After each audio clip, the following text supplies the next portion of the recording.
আমি আমার রকমেলন গাছের পচন রোধের জন্য কার্বনডাজিম গ্রুপের এগ্রিজিম 50 গ্রাম এখান থেকে 20 গ্রাম কিংবা 25 গ্রাম ব্যবহার করব। সাথে ব্যবহার করব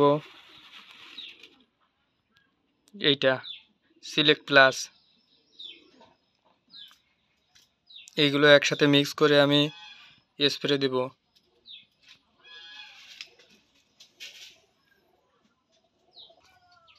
এখানে আমি 20 গ্রাম আলাদা করে নিয়েছি এগ্রিজিম।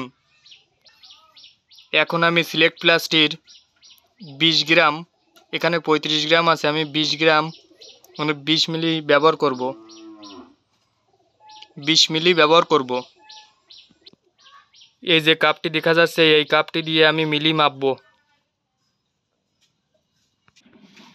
আমি এখানে 20 মিলি পরিমাণে মেপে নিয়েছি। এখন আমি আমার স্প্রে মেশিনের ভিতরে এটি ঢেলে দিব। এটি আমি ঢেলে দিচ্ছি।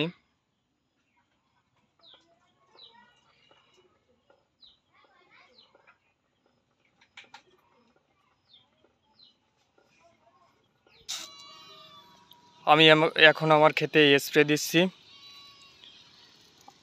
আগের থেকে ব্যবস্থা নিচ্ছি যে এখন বৃষ্টির সময় যাতে আমার কোনো প্রকার কোনো সমস্যা না হয়, আমি সুন্দরভাবে এই পাতাগুলো সব ভিজিয়ে দিচ্ছি।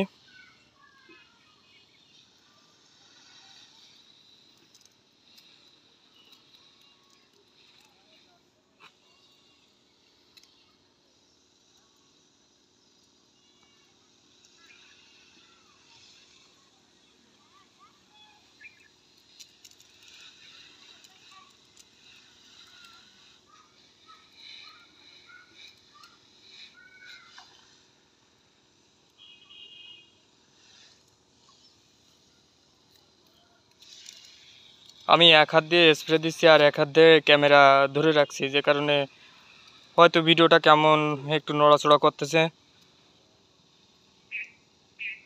কিন্তু কিছু করার নেই।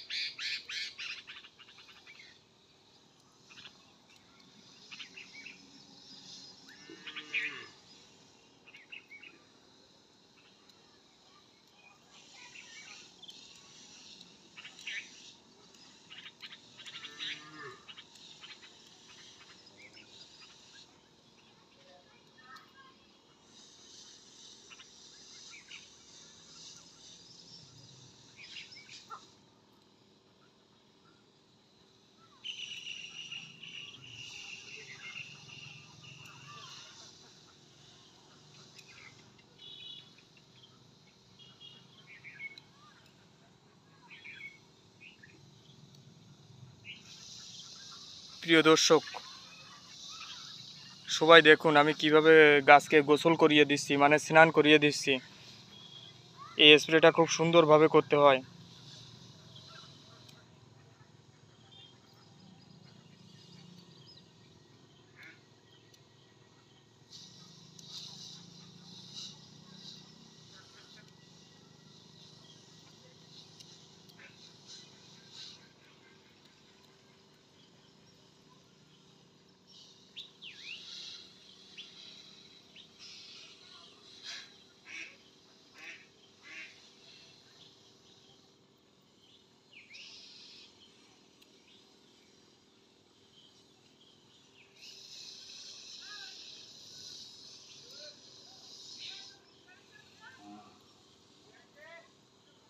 এই গাছগুলো একটু ছোট, তার কারণ পোকায় খেয়ে গেছিল। আমি কোনোভাবেই পোকা রোধ করতে পারছিলাম না। বীজ খেয়ে যাওয়ার কারণে পরে আবার বীজ রোয়া হয়েছে, এজন্য গাছ একটু ছোট বড় হয়েছে। আর তারপরেও বীজ যে খুব বেশি ভালো বীজ আমি পেয়েছি রকমেলনের এমনটি না, কারণ বীজের কারণে আমার বেশ কিছু গাছ ছোট বড় হয়েছে। তবে আমি আশাবাদী যে সবকটা গাছই আমি একই সমান তৈরি করার চেষ্টা করব। আমি এদের সঠিকভাবে পরিচর্যা করছি, আস্তে আস্তে আমার গাছের অনেক পরিবর্তন হয়ে যাচ্ছে।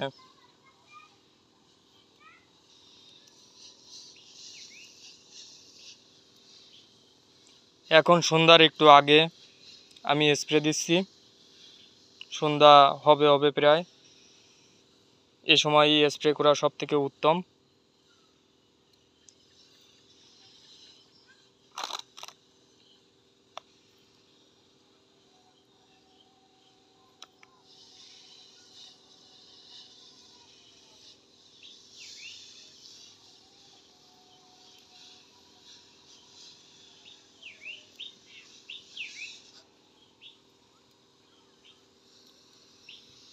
প্রিয় দর্শক, দেখুন আমার এই গাছগুলো একটু ছোট বড় আছে,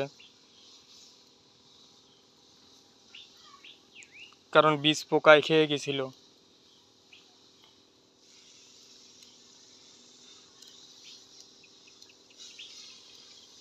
বেশিরভাগ চেষ্টা করতে হবে গাছের মূলে একটু ভালোভাবে ভিজিয়ে দেওয়ার, কারণ আমাদের সবসময় খেয়াল রাখতে হবে যে গাছের মূল যেন কখনো ক্ষতিগ্রস্ত না হয়।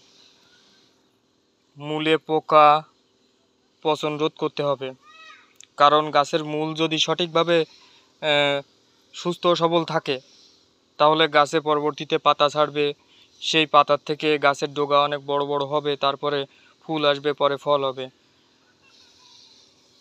দেখেন পোকার কি পরিমাণ আক্রমণ, প্রতি 3 দিন অন্তর অন্তর পোকার স্প্রে করতে হয়। রকমেলন গাছে মেইন বিষয় হচ্ছে অতিরিক্ত পরিমাণে বিষ স্প্রে করা লাগে। অনেকে বলে যে রকমেলন গাছে খুব লো পাওয়ারের বিষ ব্যবহার করতে হয়, কিন্তু না, খুব হাই কোয়ালিটির ভালো মানের বিষ তাও 3 দিন অন্তর অন্তর ব্যবহার করতে হয়, তা না হলে পোকা রোধ করা অসম্ভব।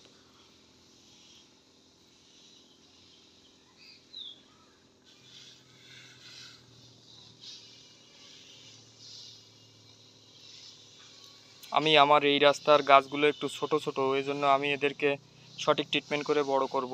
এই গাছটা একটু বেশ বড় হয়েছে, এখানে দেখা যাচ্ছে ছোট ছোট ফুলও চলে আসছে। আলোর সমস্যার কারণে গাছগুলো এরকম ছোট ছোট দেখা যাচ্ছে।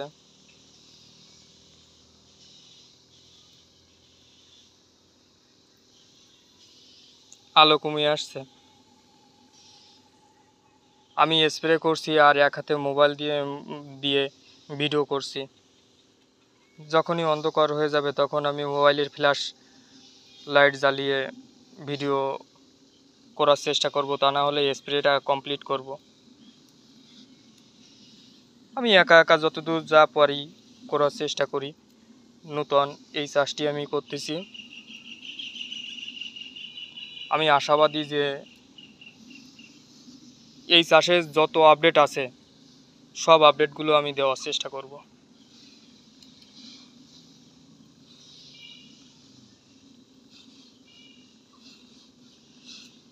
আজকের পর থেকে পরবর্তী যত আপডেট ভিডিও আসবে সবগুলোতে আমি কি কি ব্যবহার করতেছি গাছে, কখন কি করতেছি, সব কিছুর আপডেট আমি দেওয়ার চেষ্টা করব।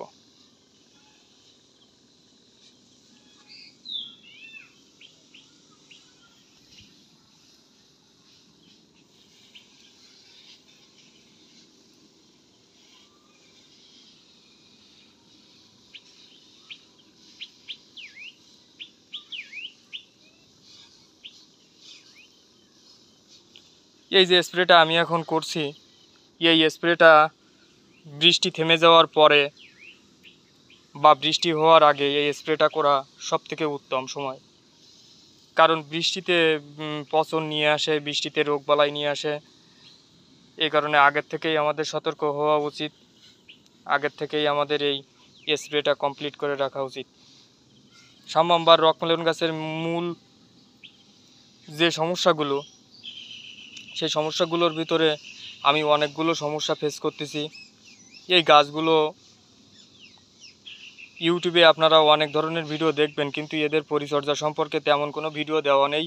সব মালচিং পেপার দিয়ে বা ভুলভাল পদ্ধতিতে রকমেলন চাষ করা হয়েছে, কিন্তু আমরা যারা গ্রামে থাকি আমাদের পক্ষে মালচিং ব্যবহার করা সম্ভব না, বা মালচিংয়ে আমি 100% আমি বলতে পারি যে মালচিংয়ে আপনার ফলন খুব বেশি ভালো হয় না।